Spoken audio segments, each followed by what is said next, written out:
નમસ્કાર મિત્રો દેશ અને દુનિયાના સુપરફાસ્ટ સમાચારમાં તમારું સ્વાગત છે. રશિયન દારૂના દીવાના થયા ભારતીય.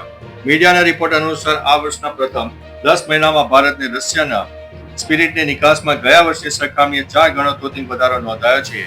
રશિયન કૃષિ મંત્રાલયના એગ્રો એક્સપર્ટના આંકડા મુજબ વોડકા અને અન્ય નશીલા પીણાના નિકાસકારો માટે ભારત હવે સૌથી આકર્ષક અને ઉભરતું બજાર બની ગયું છે.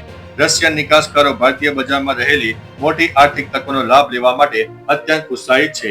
અન્ય મહત્વના સમાચારની વાત કરીએ તો સુરતમાં સ્પોર્ટ્સ બાઇકની સ્પીડે 2 મિત્રોનો જીવ લીધો છે. સુરતમાં 26 ડિસેમ્બરે ઓવરસ્પીડ KTM બાઇક અકસ્માતમાં 2 રત્ન કલાકાર મિત્રોના મૃત્યુ થયા છે.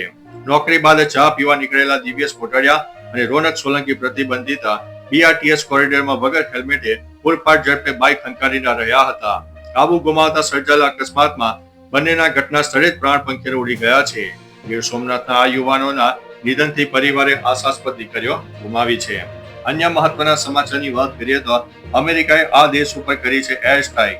અમેરિકાએ નાઇજીરિયામાં ISISના ઠેકાણા પર જોરદાર એર સ્ટ્રાઇક કરી છે.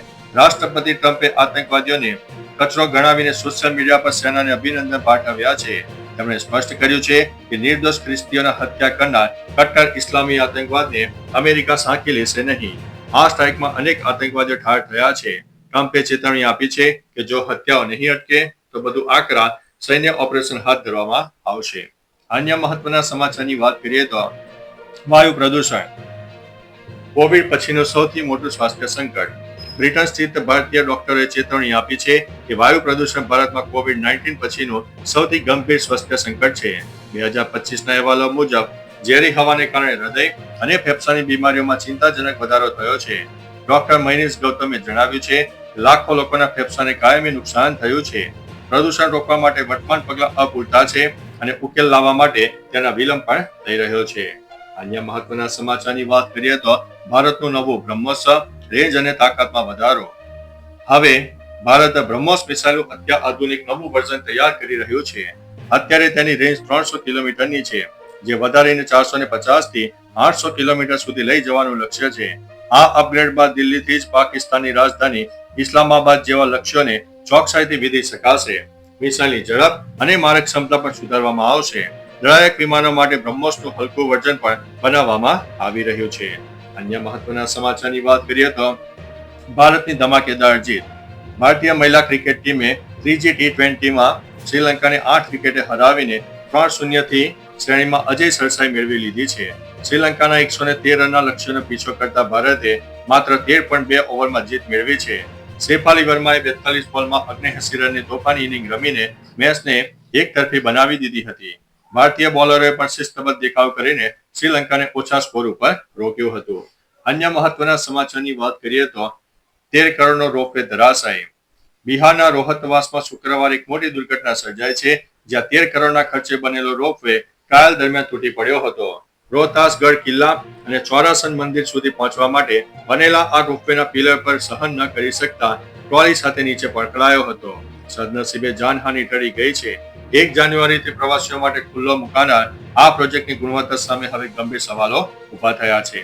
અન્ય મહત્વના સમાચારની વાત કરીએ તો ગીગ વર્કર્સની 31 ડિસેમ્બરે દેશવ્યાપી હડતાલ.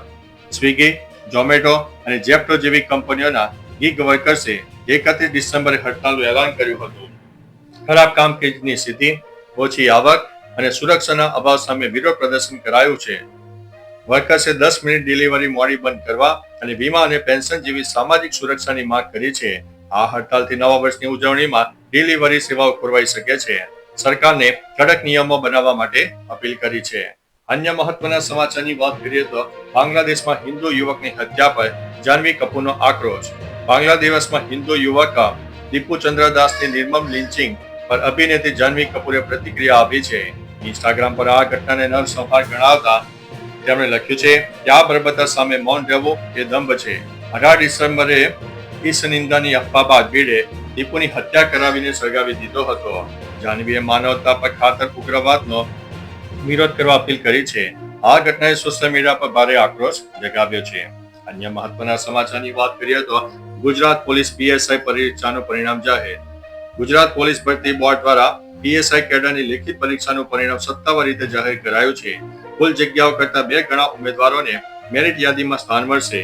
જે ઉમેદવારોને ગુણ બાબતે અસંતોષ હોય તેઓ 10 જાન્યુઆરી સુધી રીચેકિંગ માટે અરજી કરી શકશે. પરિણામો જોવા માટે ઉમેદવારે સત્તાવાર વેબસાઇટ પર કન્ફર્મેશન નંબર અને જન્મ તારીખ નાખવાની જરૂર પડશે.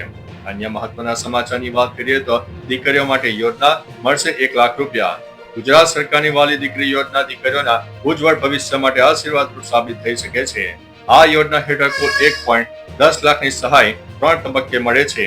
દીકરી ધોરણ 1 માં પ્રવેશ મેળવે ત્યારે 4,000, ધોરણ 9 માં 6,000 અને 18 વર્ષની ઉંમરે 1 લાખ રૂપિયા મળે છે. વાર્ષિક 2 લાખ સુધીની આવક ધરાવતા પરિવારની પ્રથમ 3 દીકરીઓને આ લાભ મળે છે. લાભાર્થી આંગણવાડી કે ગ્રામ પંચાયતમાં જન્મના પ્રમાણપત્ર અને આવકના દાખલા સાથે અરજી કરવી પડશે. અન્ય મહત્વના સમાચારની વાત કરીએ તો ઇન્કમ ટેક્સ રિફંડ અટક્યો, 31 ડિસેમ્બર સુધી ભૂલ સુધારો. આવકવેરા વિભાગે રિફંડ અટકેલા કરદાતાને ઈમેલ અને SMS દ્વારા નોટિફિકેશન મોકલ્યા છે. રિસ્ક મેનેજમેન્ટ પ્રોસેસ હેઠળ ITI ફાઇલિંગમાં વિસંગતતા મળતા અનેક રિફંડ હોલ્ડર પર મુકાયા છે. કરદાતાઓ પાસે રિમાઇન્ડર રિટર્ન ભરીને ભૂલો સુધારવા માટે 31 ડિસેમ્બર સુધીનો છેલ્લો મોકો છે. આ પછી રિફંડની પ્રક્રિયા આગળ વધશે. જો તમે સમય મર્યાદા ચૂકશો તો રિફંડમાં મુશ્કેલી પડી શકે છે. અન્ય મહત્વના સમાચારની વાત કરીએ તો હેડલાઇન્સ ઉપર નજર નાખીએ. રાષ્ટ્રપતિ દ્રૌપદી મુર્મુ આજથી ગોવા, કર્ણાટક અને ઝારખંડની 4 દિવસની મુલાકાતે. પીએમ મોદી આજે દિલ્હીમાં મુખ્ય સચિવો અને રાષ્ટ્રીય પરિષદમાં હાજરી આપશે. અયોધ્યામાં રામ મંદિરની 2 વર્ષની વર્ષગાંઠ નિમિત્તે ઉજવણી આજથી શરૂ. આજે દિલ્હીમાં કોંગ્રેસ કાર્યકારી સમિતિની બેઠક. સલમાન ખાનનો આજે જન્મદિવસ. સિરિયામાં મસ્જિદમાં બોમ્બ વિસ્ફોટ, 8ના થયા છે મોત. અન્ય મહત્વના સમાચારની વાત કરીએ તો ગુજરાતમાં ઠંડીનો ચમકારો. નલિયા 9.5 ડિગ્રી સાથે ઠંડુગાર જોવા મળ્યું છે. ગુજરાતમાં ઉત્તર પૂર્વીય પવનના ફૂંકાવાને કારણે ઠંડીનો જોર વધ્યું છે. હવામાન વિભાગના જણાવ્યા અનુસાર નલિયા 9.5 ડિગ્રી સાથે રાજ્યનું સૌથી ઠંડુ શહેર બન્યું છે. કંડલા એરપોર્ટ ઉપર પણ પારો 12.7 ડિગ્રીએ પહોંચ્યો છે. IMDની આગાહી મુજબ આગામી 24 કલાકમાં તાપમાન હજુ ગગડશે અને કડકડતી ઠંડી પડશે. હાલ શહેરીજનો બેવડી ઋતુનો અનુભવ કરી રહ્યા છે. વહેલી સવારે ઠંડી અને બપોરે ગરમીનો અહેસાસ થઈ શકે છે. અન્ય મહત્વના સમાચારની વાત કરીએ તો વોટ્સઅપ યુઝર સાવધાન થઈ જા, જેલ જવું પડશે. વિશ્વભરમાં વપરાતી મેસેજિંગ એપ્લિકેશન વોટ્સઅપ સંદર્ભે યુઝર્સ હવે વધુ સાવચેત રહેવાની જરૂર છે. કાયદા મુજબ જો કોઈ વોટ્સઅપ ગ્રુપમાં ગેરકાયદેસર પ્રવૃત્તિ થાય તો તેની જવાબદારી ગ્રુપ એડમિનની છે. મહિલાઓની છેડતી, બાળકોની સામગ્રી, એકાઉન્ટ હેકિંગ અને ઉશ્કેરણીજનક સંદેશો પર શેર કરવો ગંભીર સાયબર ગુના ગણાય છે. આવા કિસ્સામાં એકાઉન્ટ બેન થવાની સાથે કાયદાકીય કાર્યવાહી પણ થઈ શકે છે. તો ચાલો મિત્રો, ફરીથી દેશ અને દુનિયાના સુપરફાસ્ટ સમાચાર લઈને મળતા રહીશું. ત્યાં સુધી અમને રજા આપશો. નમસ્તે.